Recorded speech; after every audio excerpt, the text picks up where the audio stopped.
Ya, memang pihak kepolisian, yakni Polda Jawa Barat, sudah memberikan keterangan dalam konversinya bersama Peggy Setiawan alias Peron ya. Tapi ini menjadi tanda tanya juga oleh masyarakat. Nampaknya kasus ini menjadi anti klimaks karena dalam amar putusan ini ada 3 DPO disebutkan secara jelas, namun pihak kepolisian menyatakan 2 DPO lain adalah fiktif atau salah sebut. Apakah kehadiran Linda nantinya juga bisa mengungkap kasus ini secara terang benderang? Kita lihat dulu informasinya berikut ini.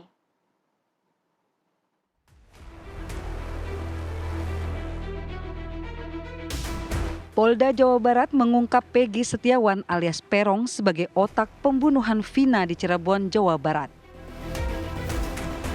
Dalam konferensi pers yang digelar Minggu siang kemarin, polisi mengungkap peran Peggy dalam kasus pembunuhan Vina dan Eki di Cirebon, Jawa Barat.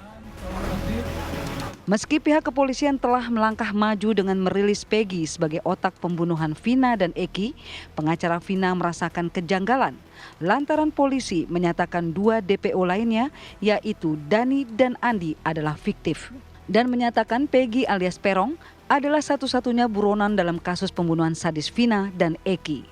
Padahal dalam amar putusan hakim disebut ada 3 DPO. Sementara itu Peggy juga melakukan perlawanan. Dalam konferensi pers yang digelar Polda Jabar, Peggy berteriak dan mengatakan jika dirinya tak terlibat dalam pembunuhan Vina dan Eki. Pengacara Peggy mengungkapkan akan mengajukan gugatan pra-peradilan untuk membebaskan Peggy. Sebagai otak pembunuhan, Peggy dijerat pasal pembunuhan berencana dan Undang-Undang Perlindungan Anak dengan ancaman hukuman mati, seumur hidup, atau penjara 20 tahun. Lantas, akankah perlawanan Peggy Setiawan bergulir di sidang pra-peradilan? Lalu, apa pula yang membuat polisi menghapus 2 DPO? Akankah ditangkapnya sosok Peggy menguak misteri kasus pembunuhan Vina yang belum terungkap? Tim TV One mengabarkan. Saya rekan bahwa tersangka semua bukan 9, sehingga DPO ada 1. Untuk itulah kami selama ini meyakinkan bahwa 5 keterangan berbeda dari tersangka itu ada yang menerangkan 3, ada lagi yang menerangkan 3 dengan nama berbeda, ada yang menerangkan 5, ada yang menerangkan 1. Setelah kami melakukan penyidikan lebih mendalam, ternyata 2 nama yang disebutkan selama ini itu hanya asal sebut. Jadi tidak ada tersangka lain, namun apabila nanti di kemudian hari muncul tersangka lagi ya kami akan periksa. Tetapi sejauh ini fakta di dalam penyidikan kami, tersangka atau DPO adalah 1, bukan 3. Jadi semua tersangka jumlahnya 9, bukan 11. 8 melakukan persetubuhan, yang 1 tidak. Ya, untuk mencoba mengulik jawaban dari teka-teki DPO kasus Vina ini, kita akan hadirkan sejumlah narasumber pada pagi hari ini di studio. Sudah datang pada hari ini ada Komjen Purnawirawan Susno Duaji selaku Kabar Eskrim Polri 2008-2009. Selamat pagi, Selamat Pak pagi, Susno. Assalamualaikum Pak Susno. Selamat Sehat pagi ya para Pak ya? pemirsa sekalian, alhamdulillah sehat. Iya, ada juga Bang Teguh Nasrullah selaku pakar hukum pidana nanti bicara dari masalah pidana. Selamat pagi, Bang Nasrullah. Selamat pagi Pak. Melalui sambungan daring juga sudah tersambung bersama kita ada Reza Pramadia selaku perwakilan kuasa hukum Vina. Selamat pagi, Bang Reza.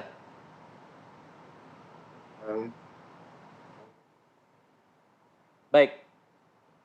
Bang Reza, saya ingin ke Bang Reza dulu ya sebelum ke bapak-bapak yang ada di studio ini. Bang Reza, narasi yang beredar saat ini di media sosial lebih banyak menyoroti soal Peggy yang mengaku tidak bersalah. Tapi kemudian ada hal lainnya yang sepertinya teralihkan nih, yang menjadi concern Anda juga dari tim kuasa hukum Vina. Bahwa ada 2 DPO yang sebelumnya ada di amar putusan, lalu kemudian sekarang tiba-tiba hilang. Anda mempermasalahkan hal ini. Latar belakangnya silakan. Iya, jadi memang sah-sah saja terduga DPO Peggy itu membantah atau apapun itu. Tapi kan faktanya dia itu kan sudah merubah identitas, itu kan sudah jelas. Kenapa merubah identitas? Jadi itu aja dulu. Kita tidak akan membahas Peggy lebih jauh, kita tetap fokus kenapa terduga DPO yang 2 ini dihilangkan, dianggap fiktif gitu kan. Sedangkan di amar putusan pengadilan kan sudah jelas ada perannya masing-masing. Berarti itu kan kalau dihilangkan itu kan harus kita diulang BAP lagi dari awal segala macam. Jadi itu yang kita pertanyakan kenapa. Dan pada saat rilis juga tim kita yang dari Jakarta ada di Bandung itu di Polda Jabar ingin bertemu langsung ke pihak kepolisian, tapi memang tidak ditemui gitu. Jadi kita masih belum mendapat jawaban pasti kenapa bisa dihilangkan. Itu yang sangat kita sesalkan gitu kan, karena belum mendapat jawaban yang pasti dan jelas. Baik, berarti kuasa hukum Vina masih meyakini bahwa ada 2 DPO lainnya seperti yang dituangkan dalam amar putusan ya. Mas Reza, yang terbaru adalah kemarin juga kuasa hukum Vina mendampingi dari saksi kunci ya ini Linda Ya. untuk memberikan keterangan kurang lebih 5 jam 30 pertanyaan kabarnya. Apa yang bisa didalami dari sana Mas? Boleh diinformasikan? Iya, tadi malam kebetulan saya sendiri yang menjemput saksi Linda untuk dimintai keterangan di Polres Cirebon Kota. Jadi memang itu ada sekitar 30-an pertanyaan yang masih seputar kronologis pembunuhan almarhum Vina. Bukan, jadi masih seputar itu dulu sih, masih belum banyak perkembangan lainnya lagi. Jadi memang yang penting Apakah Anda membahas soal 2 DPO lainnya, Mas Reza? masih belum ada ke arah sana. Kita masih mendalami sebagai saksi Linda itu sendiri. Jadi belum berkembang ke arah sana. Mas Reza, kalau kabar yang beredar begitu ya, terakhir yang bertemu Vina dan Eki adalah Linda dan juga pasangannya. Tapi Linda mengakui saat kejadian justru berada di rumah. Ini mungkin bisa dikonfirmasi seperti apa kondisi sebenarnya? Iya, memang pada saat itu saudari Linda pada saat kejadian memang berada di rumah. Menurut kesaksiannya, jadi tidak tahu detail atau ada rencana-rencana yang terjadi kemudian adanya pembunuhan tersebut. Jadi memang tidak ada di tempat kejadian. Bagaimana mengenai narasi yang menyebut bahwa Linda ini mengenal Peggy, mengenal DPO lainnya? Apakah ini juga dikonfirmasi oleh Linda? Iya, jadi kemarin sih di pernyataan saudari Linda ini tidak begitu mengenal yang namanya Peggy. Itu dan juga banyak cerita-cerita yang sudah beredar itu kan yang di luar dari pengetahuan Linda dan kejadian tidak seperti itu. Kalau dari versi Linda, kejadiannya seperti apa, Mas? Iya, kejadiannya memang si saudari Linda itu bersahabat dengan almarhumah. Ya, tapi memang bersahabat juga tidak terlalu dekat gitu kan. Jadi hanya sering bukan sering, maksudnya pernah beberapa kali curhat, itu juga masalah pacarnya seperti itu. Jadi tidak yang terlalu mencampur terlalu jauh. Jadi hanya sebatas sahabat dekat tapi yang tidak terlalu dekat gitu. Jadi kalau hanya sebatas kalau mau curhat ya seperlunya seperti itu. Jadi masih belum banyak keterangan yang bisa diperoleh. Nah, mungkin masih dalam kondisi shock juga gitu, masih kaget dengan pemberitaan yang luar biasa itu kan. Baik. Ditambah juga kemarin itu Pak Susno. Ya. Baik. Pak Susno, kalau kita lihat ini yang menjadi pembahasan adalah hilangnya 2 DPO dari penyidikan polisi lah, kalau kita bisa bilang seperti itu. Apakah memang ini satu hal yang lumrah terjadi di kepolisian, merilis ada 3 DPO, lalu kemudian menganulir 2 DPO lainnya, menyatakan bahwa ada 1 DPO saja, cukup untuk mengungkap kasus ini. Apakah ini satu hal yang bisa dimaklumi atau seperti apa sebenarnya, Pak? DPO itu daftar pencarian orang ya. Mengapa orang itu dicari? Tentunya karena dia adalah diduga sebagai pelaku daripada kejahatan itu. Dan DPO tidak dibuat dengan sembarangan. Tentunya berdasarkan fakta dan data yang terungkap. Apakah terungkapnya pada tingkat penyidikan? Apakah terungkapnya pada tingkat persidangan? Ternyata ini terungkap pada level penyidikan dan persidangan. Nah, tahu-tahu kemarin saya dengar ya diumumkan oleh Polda Jawa Barat bahwa DPO-nya hanya 1, yaitu Peggy. Sedangkan yang 2 itu apa namanya? Fiktif, salah sebut. Fiktif, salah sebut atau asal-asalan.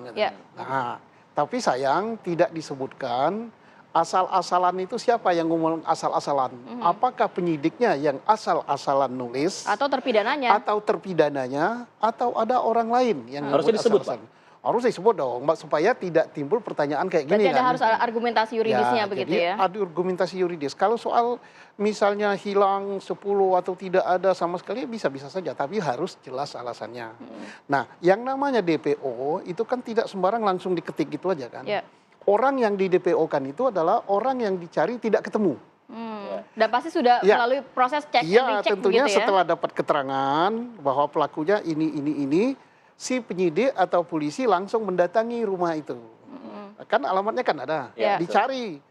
Begitu dicari, ketua RT, ketua RW, orang tuanya, saudaranya, kakaknya, adiknya, betul nggak ada nama ini? Oh betul, tapi dia nggak ada, sekarang lagi ke Wilayah luar lain. negeri, lagi ke ya. wilayah lain. Aha. Atau, oh nggak ada Pak.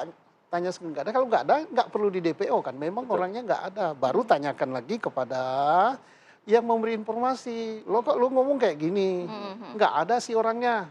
Nah, artinya Di cross check lagi ya? ini kan ada yang tidak akurat.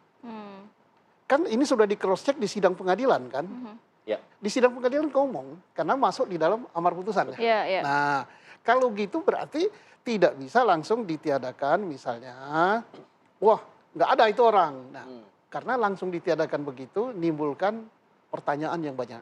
Ya. Harusnya gimana prosedurnya kalau memang ternyata tidak ada begitu? Kalau tidak ada, ya melalui pengecekan di lapangan dan sebagainya, kemudian dibuat berita acara lagi dikatakan bahwa nama itu tidak ada sehingga tidak langsung kesimpulan tidak ada. Gitu. Nah, Pak jadi- Susno, tapi kalau melihat kasus ini nampaknya banyak yang berspekulasi bahwa pihak kepolisian ini nampaknya kita apresiasi gerak cepat, namun terlalu cepat untuk memutuskan. Karena dari amar putusan ini kan kuasa hukum Vina meyakini ada 3 DPO dan tertulis di situ. Dan artinya pihak kepolisian ini dengan menghilangkan atau menganulir 2 DPO ini menggabaikan amar putusan atau bagaimana Pak Susno?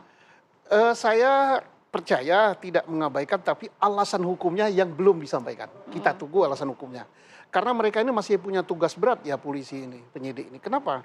DPO sudah ketangkap 1 dan sudah jelas pasti tidak bisa dibantah betul Peggy. Oke. Ya. Tapi ingat, dari Peggy ini masih ada pertanyaan.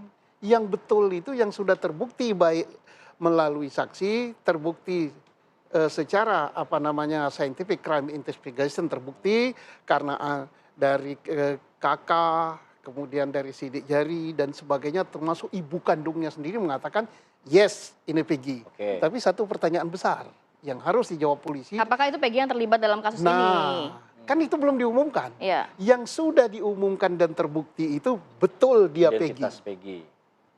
Betul dia DPO. Tapi apakah betul dia pelaku? Ini PR besar. Mari kita dukung Polri, kita hargai. Kenapa PR besar? Belum ada bukti yang menyatakan apakah sperma itu. Kan ini Ya. tuduhannya kan pembunuhan dan Pemerkosaan. pemerkosaan. Apakah ada sperma Peggy? Apakah DNA-nya DNA Peggy begitu Apakah ya? DNA Peggy? Apakah ada sidik jari Peggy di pembunuhan itu? Apakah CCTV? Pak menangkap Susno, Peggy. kalau pengalaman Anda begitu ya, kan saat memang dilakukan visum kan secara jelas begitu kan, ditemukan sperma, tapi kenapa bisa pihak kepolisian tidak memutuskan untuk mengambil itu DNA siapa Pak? Apakah memang itu SOP-nya seperti itu atau gimana Pak biasanya? Kalau ada sperma tentunya kan harus dibuktikan. Ini kan punya siapa? Apalagi kan dalam BAP itu yang memperkosa itu kan tidak satu kan. Nah tidak satu harus dicek sperma siapa. Dan kalau sudah tahu sperma siapa, maka orang ini tidak akan bisa membantah Mengelak seperti lagi. sekarang. Loh, yang bicara bukan saksi, bukan terdakwa, Tapi hasil sperma yang ngomong. Iya, Betul. iya. Spermanya ngomong, Bukti yang Mas, tidak terpandahkan. Mas aku spermamu. Gitu. Nah, nggak bisa membantah lagi seperti sekarang. Dan satu lagi, katanya ini tidak ada penganiayaan, kecelakaan. Kita belum lihat bajunya. Kalau yang namanya ditusuk dengan samurai, tidak mungkin baju tidak sobek, samurai masuk ke dalam kan. Iya, iya, iya. Nah itu harus ada itu. Kemudian CCTV-nya dan sebagainya dan sebagainya. Iya. Dan ini kalau ya tanda petik, saya tidak mengatakan bahwa penyidikan ini salah. Tetapi heboh di luar salah. Kita buat tanda petik bahwa penyidikan ini benar salah. Maka yang paling bertanggung jawab adalah yang mencari fakta hukum di depan persidangan. Siapa? Oh. Jaksa yang menuntut. Yang kedua siapa? Hakim pada tingkat pertama. Oke. Nah inilah yang kebiasaan yang harus kita rubah untuk perbaiki dalam sistem hukum pidana di Republik ini. Jangan lagi berpedoman pada berkas. Ya. Berkas ini bisa dicabut. Bisa juga berkas ini, berita acara omongan di dalam itu didapat secara tidak benar. Tapi harus betul-betul berdasarkan fakta hukum yang Fakta hukum terungkap yang- di persidangan. Oke. Sekarang kita masih mendewakan berkas ini. Ya, oke. Nah jadi saya tidak menyalahkan polisi ini. Polisi kan cuma ngantar gitu. Ya, ya. Nah, Mencari bukti-bukti begitu Iya, ya. tetapi begitu dimainkan, dimasak di depan sidang, ya gimana jaksanya Ya, yang ya. sudah melalui konsultasi kok diterima? Ya. Lah gimana Bang hakim? Nasrul, menanggapi hal tersebut, apakah ini kemudian konsekuensi hukumnya seperti apa terhadap jaksa, terhadap hakim? Tidakkah ini merupakan terlalu mahal harganya untuk kemudian merefer lagi ke belakang, mengubah lagi yang dulu dan lain sebagainya? Ini bagaimana konsekuensi hukumnya? Oke, ini kita sepakat dulu nggak? Apakah kita sepakat dalam kasus ini terjadi peradilan sesat? Saya mengatakan iya. Dari mana melihatnya? Faktanya apa yang terjadi sekarang? Orang sudah dihukum Ya. dan ini berulang kasus yang terjadi tahun 70-an, Sengkon dan Karta. Ya, 80-an. Dan itu akhir 80-an ya, Ya. sebelum KUHAP lahir. Ya, Karena ya. saya ingat itu ada Sebelum perma KUHAP. dari Prof. Omar Seno Aji untuk PK-nya. Ya. Nah, enggak, kasusnya 70-an, Pak. Kasus 70-an, peradilan- peradilan 80-an. Nah, kemudian peradilan sesat ini, sampai kapan kita mau berhenti? Maaf, saya harus ngomong keras sekali Pak Kapolri. Untuk apa kita terlalu sombong dengan kata-kata salam presisi? Kalau peradilan sesat tiap hari disajikan di hadapan publik. Mungkin Pak Susno tidak enak ngomong, tapi saya harus ngomong. Saya akademisi, Bang saya Nasrul, praktisi. peradilan sesat berarti di tahun 2016 ya? Bukan untuk penanganan sekarang kan? Ya, sekarang kita Belum belum ada, tahu. Bisa ya. bisa saja terulang. Oleh Tanda karena petik. itu, jangan terulang. Oke. Anda jangan jatuh di lubang yang sama. Nah, kemudian, maaf saya katakan, apa tugas jaksa pemeriksa berkas perkara waktu perkara dikirim ke sana? Oleh karena itu harus ada audit. Ya, Kapolri audit tim penyidik dulu, penyelidik dan penyidik. Jaksa Agung audit tim penerima berkas, audit JPU-nya. ya. Kemudian Mahkamah Agung audit Majelis Hakim. Bagaimana Anda melihat fakta persidangan itu? Maaf, secara umum, Pak. Ini secara umum saya ulang. Tidak semua jaksa seperti itu, tidak semua polisi seperti itu, Tidak tidak semua semua hakim. Ya. Seringnya adalah ketika kasus-kasus begini, si tersangka terdakwanya mau pakai pengacara. Lo jangan pakai pengacara. Nanti justru malah berat. Gitu. Lo ngaku aja terus terang buat tuntut Padahal ringan. seharusnya Dan- hak didampingi pengacara kuasa Iya, hukum ya. tapi itu terjadi sejak awal. Oke. Nah, kemudian benar, ini Pak Susno ini saya kenal beliau sejak masih Kombes Pol. Ya. Kita nyusun Kami undang-undang. sama-sama tim perumus RUU Undang-undang, KUHP. ya. Nah, saya termasuk orang yang paling keras menentang bahwa berita acara pemeriksaan tahap penyidikan itu diserahkan ke hakim. Tidak boleh. Kenapa? Karena apa? Hakim baca itu dulu. Ya. Nanti dia terbentuk otaknya di sini apa yang bunyi di situ. Ya, ya, ya. Bagaimana proses itu diperoleh? Jadi tidak Ya. netral begitu. Tidak netral. Oleh karena itu saya mengatakan berkas itu cukup sampai di jaksa. Ya. Oke. Di hakim tidak boleh diserahkan itu. Kemudian hakim hanya memperoleh surat dakwaan. Iya. Nah, silahkan kemudian gali fakta persidangan. Iya. Dan yang ada sekarang adalah hampir semua hakim sebelum sidang, Baca sebelum dulu. diperiksa saksi-saksi, siapa misalnya saksi Alfat mau diperiksa, dibaca dulu BAP-nya apa. Nanti dia sudah terbentuk di sini. Iya, opini. Nah, kemudian ketika di ruang sidang si Alfat mau merubah, saya tidak begitu. Loh, kamu ngomongnya begini oke. dulu. Sudah kepetok di Sudah situ. tepat Ah, pada itu ya. Jangan berbelit-belit. Ketika Tapi dia ini- berubah ini Dimarah. kita bicara fakta yang oke. terjadi. Iya. Ketika dia merubah keterangannya, Iya. nanti waktu hakim menjatuhkan putusan ada hal-hal yang memberatkan dan meringankan. Di situ disebutkan berbelit-belit dan tidak mengaku terus terang. Itu sering kita baca. Nah. Padahal tidak boleh itu Bang Nasrul kan terjadi. tadi mengatakan harus ada audit nih. Iya. Semuanya diaudit lagi jaksanya, hakim lain sebagainya. Ya. Konsekuensinya apa? Hukumnya apa? Tapi dijawab setelah jeda. Tarik nafas dulu Bang, santai. Usai jeda kita kembali tetap di sini Dapat Kabar Indonesia Pagi.